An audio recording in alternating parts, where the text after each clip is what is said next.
जब हम आगे बढ़ते हैं या किसी की स्टोरी की बात करते हैं तो उस पहलू पर बात हो जाती है कि आपने सक्सेस कैसे पाया, बट उसके पीछे की संघर्ष की कहानी जो आपको बहुत मोटिवेट भी करती, कई बार डीमोटिवेट कर देती। कई बार आपको ऐसा भी फील हुआ होगा कि यार मुझसे नहीं हो पाएगा, मुझे ये सब नहीं करना था, कहाँ भगवान आपने फंसा दिया, तमाम चीज़ें आती होंगी दिमाग में। ऐसा हुआ कभी?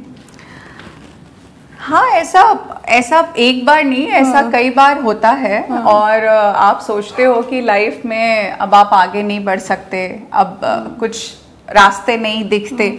तो I think that is the time जब मुझे ऐसा लगता है आपको एक गुरु की आवश्यकता होती है। तो गुरु के रूप में एज आई टोल्ड यू कि I have my father in law, उन्होंने बहुत काम सिखाया। पर शायद वो एक समय था जब आई गॉट इंक्लाइन टूवर्ड्स भगवान। मैंने अपने इष्ट देव से, उसके पहले मैं इतना पूजा वगैरह नहीं करती थी, बट मैंने उस समय मंत्रों की ऊर्जा को समझना चालू किया और मुझे लगा कि एक सुप्रीम पावर है जो आपको, अगर आपकी मोरालिटी सही है और आप सही हैं, तो वो आपको कहीं ना कहीं रास्ता दिखाएगा और आपको आगे लेकर के जाएगा। तो सोचा तो बहुत बार कि गिव अप करना चाहिए, but I don't think I will ever give up. वो कहते हैं ना, मन के हारे हार, मन के जीते जीत। तो अब आप जब अपने मन से हार जाते हैं तब आप हारते हैं, कोई आपको नहीं हरा सकता। बिल्कुल। ये बताइए कि आप इतनी फिट हैं, आपका बेटा आई गेस 20 इयर्स का, बेटी 14। संतूर मॉम तो है ही, कैसे क्या करती हैं अपने आप को मेंटेन करने के लिए, और फिटनेस का राज क्या है?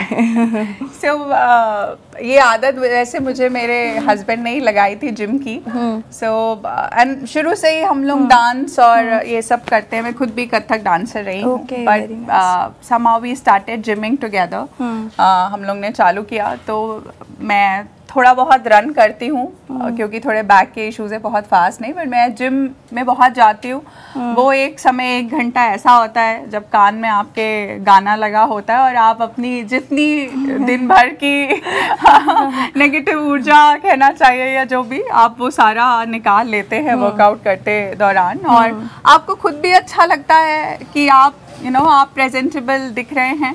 बिल्कुल। हाँ। तो चलिए मैम, वैसे तो बहुत कुछ जान लिया आपके बारे में, अब एक बार आपके ऑफिस भी चल लेते हैं, देखते हैं कि कैसे काम करती हैं आप। डांटती वाटती हैं लोगों को कभी? मुझे लगता है कि आपको ज्यादा गुस्सा ही नहीं आता होगा। नहीं, गुस्सा बहुत आता है और डांटते भी हैं, बट आई पैसिफाई। मेरी एक आदत है कि मैं डांट करके मुझे सॉरी बोलने में कोई प्रॉब्लम नहीं होती। तो और वो होना भी चाहिए, क्योंकि देखिए जब आप रास्ते में चलते हैं तो आप अगर एक मुकाम पे पहुंचते हैं तो आप कभी ये नहीं कह सकते कि ये सिर्फ आपने अकेले हासिल किया है। बिल्कुल। उस रास्ते में आपके साथ जितने लोग हैं, जब आप इनफैक्ट आप जो बात कर रही थी ना कि गिव अप क्यों नहीं किया, वो इसलिए भी किया कि आपकी जब आप संस्था थी, इतने बच्चे थे, इतने स्टाफ थे, तो एक मेरी मॉरल रिस्पॉन्सिबिलिटी उनके टूवर्ड्स भी थी। कि मैं गिव अप करना सोच ही नहीं सकती थी। अगर आप खुद ही सोचिए ना, कि मैं शायद बड़ा शब्द यूज कर रही हूँ, बट जब राजा और प्रजा होती है तो आज की डेट पे तो खैर इक्वालिटी है, बट अगर आपको एक चेयर दी गई है तो आप कैसे ये सोच सकते हैं ना। क्योंकि आपके ऊपर और आपके साथ इतने लोग जुड़े होते हैं कि आप वो सोच ही नहीं सकते। अगर आपने कुछ खोया है तो भगवान कई बार इतना दे देता है। जैसे मेरे ससुर जी हमेशा एक चीज़ कहते थे भाषण में आफ्टर लूजिंग अभिषेक, कि मैंने एक बेटा खोया है पर मेरे पास 20,000 बच्चे, मैं उनके लिए आगे बढ़ूंगा। तो आप ये चीज़ें इतनी आपको हिट कर जाती हैं, आपके ब्रेन में रह जाती हैं कहीं ना कहीं कि नहीं, ये ऑप्शन ही नहीं है आपकी लाइफ में। तो मुझे लगता है कि सॉरी कहना और प्यार करना और हक कर लेना, ये बहुत छोटी चीज़ें हैं, कई बार बहुत मुश्किल हो जाती है लोगों के लिए, पर ये कर लेना चाहिए।